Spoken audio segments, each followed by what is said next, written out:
بسم اللہ الرحمن الرحیم نحمدہ و نصلی علی رسولہ الکریم اما بعد السلام علیکم ناظرین کرام، چینل پہ ویڈیوز کے اوپر ایک ہمارے کرم فرما ہیں، وہ منفی کمنٹس کرتے رہتے ہیں اور ان منفی کمنٹ سے مجھے بہت فائدہ ہوتا ہے۔ ایسی ویڈیوز جو میں بنانا چاہتا ہوں مگر اس میں تاخیر ہو رہی ہوتی ہے، تو اس کمنٹ کی وجہ سے مجھے ذرا جلدی وہ ویڈیو بنانے کا موقع مل جاتا ہے۔ تو ایک اسی ذیل میں ابھی ایک کمنٹ کیا گیا ہے کہ شیخ الحدیث مولانا زکریا علیہ الرحمہ نے ایک ترجمہ غلط کیا، اور صرف اس لیے غلط کیا تاکہ لوگ قرآن کو ترجمے سے نہ پڑھیں، اور وہ ترجمہ سورہ قمر کی آیت ہے وَلَقَدْ يَسَّرْنَا الْقُرْآنَ لِلذِّكْرِ فَهَلْ مِن مُدَّكِرٍ، اور انہوں نے جو ترجمہ کیا ہے بقول ان کے کہ ہم نے قرآن کو حفظ کرنے کے لیے آسان بنایا، تو ہے کوئی جو حفظ کرے، اور یہ بھی انہوں نے فرمایا کہ یہ بددیانتی کی گئی ہے۔ اصل ترجمہ تھا کہ ہم نے قرآن کو سمجھنے کے لیے آسان بنایا، تو ہے کوئی جو غور و فکر کرے اس میں۔ تو میں یہ عرض کرنا چاہتا ہوں تاکہ لوگوں کے ذہن صاف ہو جائیں، اور یہ آیت جو ہے یہ قرآن کریم کی ان آیات میں سے ہے جسے دھوکہ دینے کے لیے سب سے زیادہ استعمال کیا جاتا ہے۔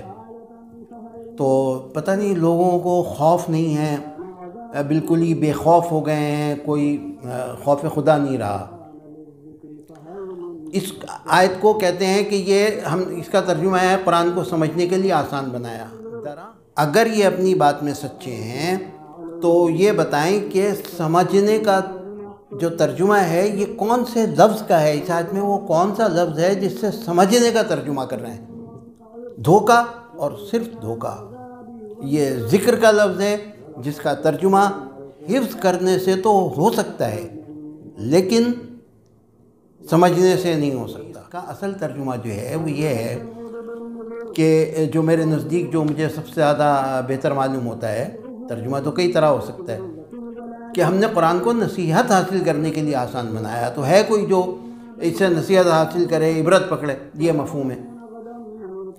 اور دلیل اس کی کیا ہے؟ دلیل اس کی یہ ہے کہ سورہ قمر کے اندر یہ آیت ہے۔ سورہ قمر کا جو خلاصہ ہے وہ یوں سمجھیں کہ جب شق القمر کا واقعہ ہوا تھا تو حضور صلی اللہ علیہ وسلم نے یہ معجزہ دکھایا تھا، جس کو انہوں نے اپنی ہٹ دھرمی کی وجہ سے کفار و مشرکین نے ماننے سے انکار کر دیا تھا، اور اسے کہا تھا کہ یہ جادو ہے۔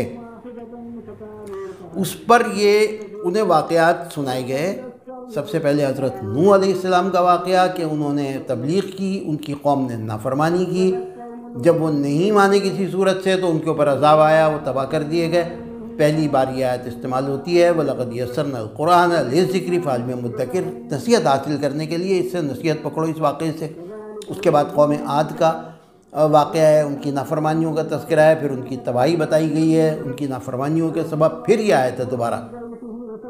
پھر قوم سمود کا اسی طریقے سے، اور پھر اس کے بعد پھر یہ آیت ہے، اور پھر آخر میں قوم لوط کا تذکرہ ہے، اور پھر ان کی نافرمانیاں، ان کی تباہی، اور پھر یہ آیت۔ تو اس طریقے سے اس آیت کا جو اصل مفہوم ہے وہ یہی ہے کہ اس کو ہم نے نصیحت حاصل کرنے کے لیے آسان بنایا، اور اس بات پر ہمارا کوئی اختلاف نہیں ہے۔ اگر کوئی اس لیے قرآن شریف پڑھتا ہے، وہ جو روکا جاتا ہے قرآن شریف پڑھنے سے، ترجمہ پڑھنے سے جو منع کیا جاتا ہے، اس کا سبب یہ ہے کہ لوگ غلط سمجھ لیتے ہیں، اور کچھ کا کچھ۔ اور مولانا اشرف علی تھانوی علیہ الرحمہ کے بارے میں جو کہا گیا کہ انہوں نے کہا کہ میں فتویٰ دیتا ہوں کہ جہلا کو اس کا پڑھنا حرام ہے، جہلا کے لیے کہا جو واقف نہیں ہے۔ تو اس کا سبب جو ہے دو واقعات تو میں آپ کو بتا دیتا ہوں، اور بھی واقعات ہوئے ہوں گے جو انہوں نے فتویٰ دیا۔ ایک صاحب آگے شاہ عبد القادر کا ترجمہ لے کے، شاہ عبد القادر ہمارے حنفی بزرگ، اور قرآن کریم کے پہلے 3 تراجم جو ہیں وہ الحمدللہ احناف کے حصے میں آئے، ان کے حصے میں کچھ بھی نہیں آیا، یہ ان کے حصے میں تنقید آئی، صرف برائیاں نکالنا۔ تو شاہ عبد القادر کا ترجمہ جو ہے وہ لفظی ترجمہ ہے۔ تو آیت وضو کی جو آیت ہے یا ایھا الذین آمنوا اذا قمتم الی الصلاۃ فاغسلوا وجوہکم وایدیکم الی المرافق وامسحوا برؤوسکم وارجلکم الی الکعبین، کہ اے ایمان والو جب نماز کے لیے چلو تو یہ وضو ہے کہ اپنے چہروں کو دھو لو، اور اپنے دونوں ہاتھ کونیوں سمیت، اور سروں کا مسح کرو اور پیروں کا، دونوں پیروں کا ٹخنوں تک۔ تو یہ اصل میں یہ جو اس کے ساتھ ملا ہوا ہے مسح کے ساتھ، تو اس سے یہ اشتباہ ہوتا ہے کہ پیروں کا مسح ہے ترجمے سے۔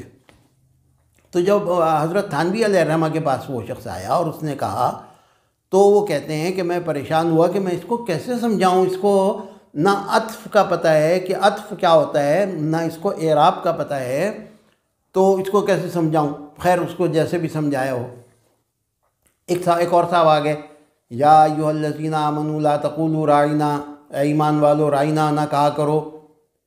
تو کہنے لگے کہ میں تو پڑھتا ہی نہیں رائنا، منع ہے نا، اللہ تعالیٰ نے منع فرمایا ہے کہ رائنا مت پڑھو۔ تو یہ اس قسم کے جو واقعات ہوئے تو انہوں نے تنگ آ کے یہی فرمایا کہ تمہیں ضرورت نہیں ہے ترجمہ پڑھنے کی۔